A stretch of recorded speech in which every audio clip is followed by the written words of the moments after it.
When I was pregnant for the second time, and on the last day of my first trimester, I had a miscarriage. It was devastating, and it took me a long time to come to terms with this loss. There have been many things that were helpful to me during this difficult period, especially the people who gave the gift of their time, babysitting my daughter, sending over their cleaning person, making healthy meals for us, etc. However, I felt most supported by the women I knew who had also been in my shoes, as I did not have to explain my pain to them. They just got it and helped me not feel so alone.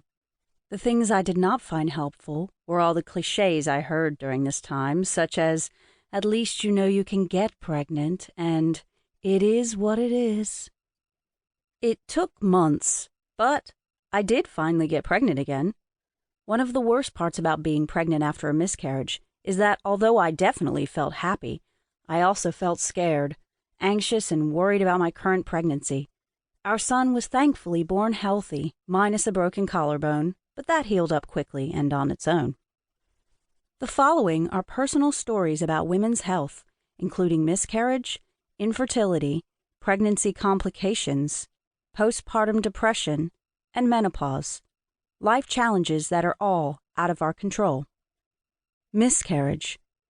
The loss of my last child at 17 and a half weeks was a difficult transition for me. We were so excited to make it to 12 weeks because we had previous miscarriages.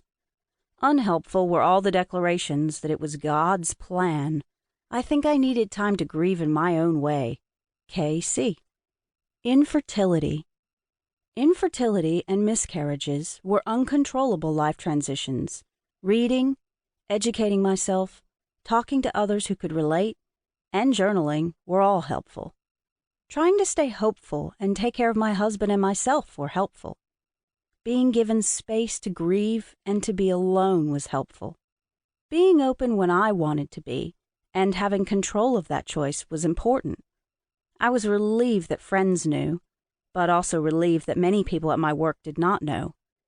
It was unhelpful watching others around me be able to get pregnant when they planned, and be able to maintain pregnancies, which caused envy and bitterness at times. Some of my interactions with medical staff were quite unhelpful and insensitive. Dana. Infertility was the first life crisis I ever endured. It was helpful to start my mindfulness and meditation practices. It was unhelpful for people to tell me to relax and it would happen. Rachel. In 1999, my husband and I started trying to have a baby.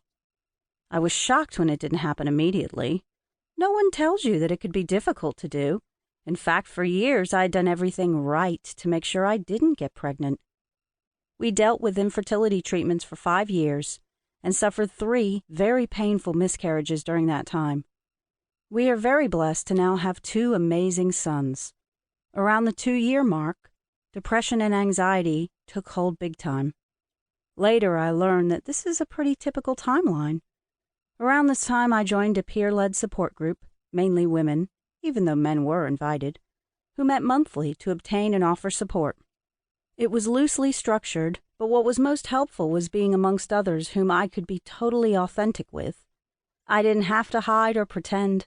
I could voice and show all those emotions and thoughts that others outside of the group just wouldn't understand or would judge as ugly. How I hated other pregnant women. How I had irrational thoughts of kidnapping a child. How unfair it felt that others could so easily conceive.